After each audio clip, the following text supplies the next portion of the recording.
कि आज के लोग लड़के शादी करते हैं, दारू पी के तो मंडप पर बैठते हैं लड़के कुछ, और मंडप पे दारू पी के बैठा और जब अपनी पत्नी से मिलन हुआ, इनका समागम हुआ, तो उस समय भी ये दारू के नशे में था। जरा सोचिए कि शराब के नशे में कोई गर्भाधान होगा तो वो गर्भ की जो संतान पैदा होगी वो कितनी संस्कारी होगी, ये जरा विचार करने का विषय है। गर्भाधान क्या है बताइए, गर्भाधान क्या है? गर्भाधान भी एक यज्ञ की आहुति है। गर्भाधान भी एक यज्ञ की आहुति की तरह बोला जाता है इसे। अष्टावक्र जी ने राजा जनक जी को ये सब कुछ बताया है, ज्ञान में है सब कुछ ये सब बातें। कौन सी आहुति है ये भी बताया गया है। तो स्त्री के आपने देखा होगा, यज्ञशाला जब बनती है, यज्ञ मंडप बनता है, हवन कुंड बनता है, उसमें योनि बनाई जाती है कि नहीं? बोलो हाँ, योनि बनाई जाती है कि नहीं? यज्ञशाला में, यज्ञ मंडप में जब हवन कुंड बनता है तो हवन कुंड में एक तरफ क्या बनती है? योनि, क्योंकि यह एक प्रकार का यज्ञ है। एक यज्ञ मंडप का यज्ञ है स्वाहा स्वाहा, एक वो भी यज्ञ है जब स्त्री के गर्भ में एक बच्चे की स्थापना होती है, वह भी एक यज्ञ है। इसलिए हमारे यहाँ गर्भाधान को संस्कार कहते हैं। 16 संस्कार में पहला संस्कार क्या है? 16 संस्कारों में प्रथम संस्कार क्या है? तो प्रथम संस्कार गर्भाधान संस्कार ही है। कौन सा संस्कार? हाँ, इसलिए अब आप सोचिए कि माता और पिता जितने अच्छे विचार वाले होंगे और जितने पवित्र मन से गर्भाधान होगा, उतने पवित्र मन वाला बच्चा पैदा होगा। और जितने, अब शराब पी के आया शराबी और आके उसने गर्भाधान किया, तो शराब के नशे में गर्भाधान हुआ, तो वो संतान कैसी होगी आप जरा विचार करिए। उस संतान से आपका क्या भला होगा, इस देश का क्या भला होगा, इस राष्ट्र का क्या भला होगा। इसलिए पहले के लोग पवित्र क्यों थे? पहले विवेकानंद जैसे, झांसी की रानी जैसी, शिवाजी और महाराणा प्रताप जैसे, अरे पहले की स्त्रियों ने जगत के पालनहार भगवान राम को भी प्रकट किया है, कृष्ण को भी प्रकट किया है। इसलिए मेरी मां, आपका गर्भ जो है वो गर्भ ही नहीं है, वो एक मंदिर है। स्त्री का गर्भ क्या है? एक वह मंदिर जिस मंदिर में या तो भगवान निवास करते हैं या तो भगवान का भक्त निवास करता है। आपके गर्भ से ही भगवान और भक्त संसार में आते हैं। संसार में आने का रास्ता क्या है माता का? बताओ, संसार में आने का रास्ता क्या है?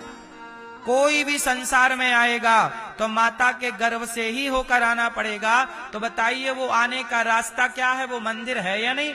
इसलिए उस मंदिर को मंदिर की तरह पवित्रता चाहिए, विचारों की पवित्रता चाहिए। यदि श्रेष्ठ संतान चाहते हो तो, और ऐसे गधा चाहते हो, गीदड़ चाहते हो, तब तो फिर शराब के नशे में भी फिर चल ही रहा है काम, फिर तो आ ही रही है, जनसंख्या बढ़ ही रही है दिनों दिन। पर श्रेष्ठ संतान की बातें हम कर रहे हैं। इसलिए पुरुष का विचार और स्त्री का गर्भ, ये दोनों पवित्र होने चाहिए। अब आजकल स्त्रियों का गर्भ कैसा है देखो।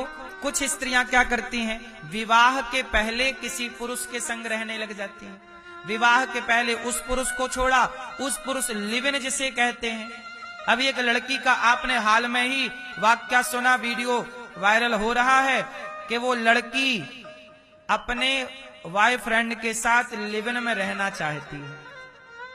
माँ रो रही है, बेटा ये मत कर मत कर। माँ की नहीं मान रही है, विवाह हुआ नहीं और किसी पराये मर्द के संग रहना चाहती है। ऐसे आजकल कुछ लड़के, कुछ लड़कियां क्या करते हैं, विवाह के पहले 2 जगह 4 जगह संबंध बना लिया। अब मुझे ये बताइए कि विवाह के पहले बनाया गया संबंध आपके गर्भ को पवित्र करेगा कि अपवित्र? उत्तर दीजिए, क्या होगा? उस गर्भ से फिर आपकी संतान कैसी होगी? पवित्र विचारों वाली होगी क्या?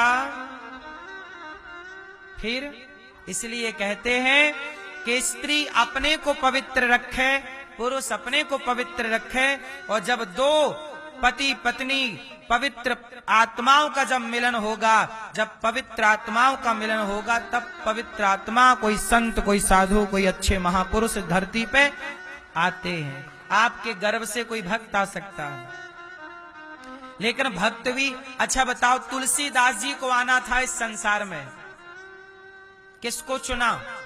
माता हुलसी को। बोलो हाँ। माता का गर्भ पवित्र था तो तुलसीदास जी आ गए, कबीरदास जी आ गए, सूरदास जी आ गए, रैदास जी आ गए, रसखान आ गए। माता का गर्भ ही तो देखना पड़ेगा। अब आज पवित्र गर्भ है तो आएंगे संत लोग। आपके घर में कोई भक्त का, कोई महापुरुष का प्रकट अवतार होगा। यदि आप अपवित्र हो जाएंगे तो आपके घर में कौन महापुरुष आएगा? फिर ऐसा बेटा आ जाएगा जो आपको गिलास भर पानी नहीं देगा। अब बेटे हैं तो सही, पर एक गिलास पानी देने को तैयार नहीं। तुम्हारा बेटा तुम्हें पानी नहीं देता, तुम्हारा बेटा तुम्हें रोटी नहीं देता, तो ऐसे बेटे को पाके तुमने पा क्या लिया?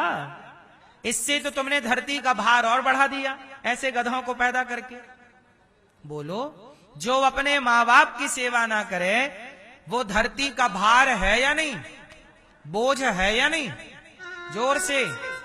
तो आप कैसे संतान चाहती हो? धरती का बोझ बढ़ाना चाहती हो या धरती का बोझ कम करना चाहती हो? इसलिए कहता हूं, जननी जने तो भक्त जने, जननी जने तो, जननी जने तो भक्त जने, या दाता या सूर। तुम्हारी बेटी हो तो मीरा जैसी हो, झांसी की रानी जैसी हो, बेटा हो तो शिवाजी जैसा हो, लायक बेटा हो, धर्मात्मा बेटा हो। ऐसे जननी जने तो भक्त जने, या दाता या सूर, या से तो बंध्या भली, फिर बांझ अच्छी है, काहे गवावे नूर।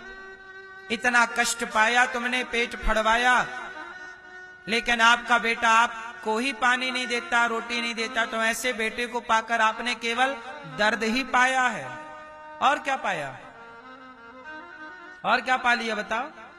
इसलिए लायक बेटा होना चाहिए, और लायक बेटा अच्छे विचारों से आएगा।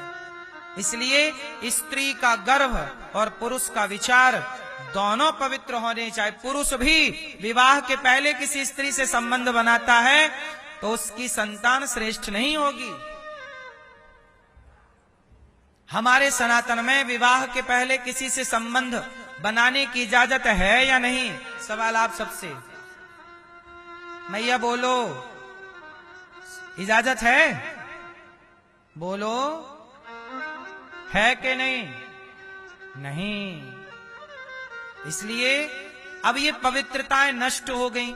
अब इनकी बातें, अब हम लोग कहते हैं कि लिव-इन में ना रहो, तो मीडिया वाले हमें खूब गालियां दिलवाते हैं, गालियां देते हैं कि आपने ऐसा क्यों कह दिया। अब बताइए, हम जो बात कह रहे हैं वो सनातन के हित में है कि अहित में? आपके हित में है कि नहीं? जोर से।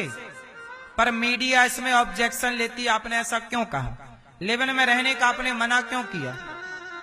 तो फिर इनसे हम बोल देते हैं कि भाई हम तो मना कर रहे हैं, तुम्हें रखना हो तो आप अपने घर के लोगों को रखना लिव-इन में। सनातन का सबसे बड़ा विरोधी कोई है तो आज भारत में कुछ मीडिया सनातन की सबसे बड़ी विरोधी है, जो कि सनातन धर्म की संस्कृति और संस्कारों को समाप्त जड़ से करना चाहती है। संत लोग अच्छी बात कहते हैं तो वो संतों का विरोध करने लग जाती है मीडिया। सनातन संस्कृति का विरोध करना चाहती है मीडिया। बोलती है कि बोलती है मीडिया कि भाई आजकल तो कानून बन गया है लिव इन में रहने का, तो भाई कानून तो समलैंगिकता का भी बन गया है, तो क्या लड़कों का ब्याह लड़कों से करा दिया जाए? आजकल समलैंगिकता का कानून बन गया है मेरी माँ, कि लड़के लड़के ब्याह कर सकते हैं, लड़की लड़की ब्याह कर सकती है। अब बताइए इससे बड़ी मूर्खता और इससे बड़ी अज्ञानता कुछ हो सकती है? क्या कुत्ता कुत्ता दोनों संबंध बनाते हैं? क्या बिल्ली बिल्ली दोनों संबंध बनाते हैं? 84 लाख योनियों में किसी योनि को टटोल कर देखिए, ऐसी मूर्खता पशु पक्षियों में नहीं जैसी मूर्खता आज इंसान कर रहा है, और कानून बना के कर रहा है, और ये कह रहे हैं कि हम पढ़े लिखे हैं। इससे बड़ी गधई क्या हो सकती है? इससे बड़ी मूर्खता क्या हो सकती है? बताइए, आप में से कोई चाहेगा कि आपका बेटा किसी लड़के से ब्याह करे, आपकी बेटी किसी लड़की से ब्याह करे? लेकिन कानून इसका भी बन गया है। बोलो हाँ, इसका विरोध नहीं कर रहा कोई, अनिरुद्धाचार का विरोध करती है मीडिया। तुम्हारे बाप दादे जब तुम्हें देखेंगे कि राम राम लड़का लड़का ब्याह कर रहा, क्या तुम्हारे बाप दादा आरती, आओ बेटा बड़ा अच्छा करके आए हो, आरती करो, 4 जूता मारेंगे। 21वीं सदी में तरक्की के नाम पे कहां पहुंच गए? तरक्की के नाम पर ये कहां पहुंच गए? लड़का लड़का ब्याह कर रहे हैं। बोलो हाँ, इससे बड़ी अज्ञानता का कोई परिचय हो सकता है? और ये कानून बनाने वाले लोग कहते हैं हम बड़े पढ़े लिखे हैं। खाक पढ़े लिखे हो। एक बार 4-6 जज मेरे पास आए, मैंने जजों के सामने ये बात कही कि साहब ये जज लोग पढ़े लिखे हैं, क्योंकि जज बना है तो पढ़ लिख के ही बना होगा, तो समलैंगिकता का कानून बना रहे हैं जज लोग, और कोई काम नहीं है। हमने उनको बोला कि 84 लाख योनियों में आप कहीं भी टटोल के देखिए, ये किसी पशु पक्षी में भी ये कानून लागू हो रहा हो तो बताओ। अरे पशु पक्षी भी ऐसा नहीं करते जैसा इंसान गिर रहा है। अब बताइए, इन्हें लोग पढ़ा लिखा मान रहे हैं, तो कानून तो इतने गलत गलत भी बना दिए, अब वो समाज को थोपें कि नहीं जी ऐसे ही समलैंगिकता का कानून बना दिया, और ऐसा ही लिव इन का कानून बना दिया कि आपकी लड़की आपका लड़का लिव इन में रह सकता है। बताइए, जैसे समलैंगिकता का कानून गलत है, ऐसे लिव इन का भी कल्चर भारत का नहीं है। इसलिए हम सबको इन सब चीजों का विरोध करना चाहिए। हम लोग सपोर्ट करते हैं, चुप रहना भी सपोर्ट है। यदि आप चुप हैं मतलब आप सपोर्ट कर रहे हैं इस कानून का।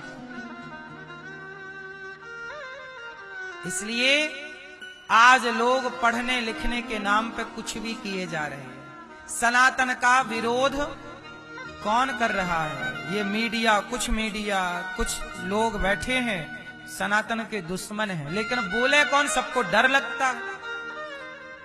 बस ये दास अनिरुद्ध बोलता है इसलिए हमें मीडिया वाले गाली देते रहते हैं। बोलो हाँ, लेकिन हम देखो कुत्तों से डरते नहीं हैं। हाथी चला बाजार, कुत्ते लगे, हम अपने काम करते रहेंगे। सनातन की सेवा, तुम्हें भौंकना है भौंकते रहो।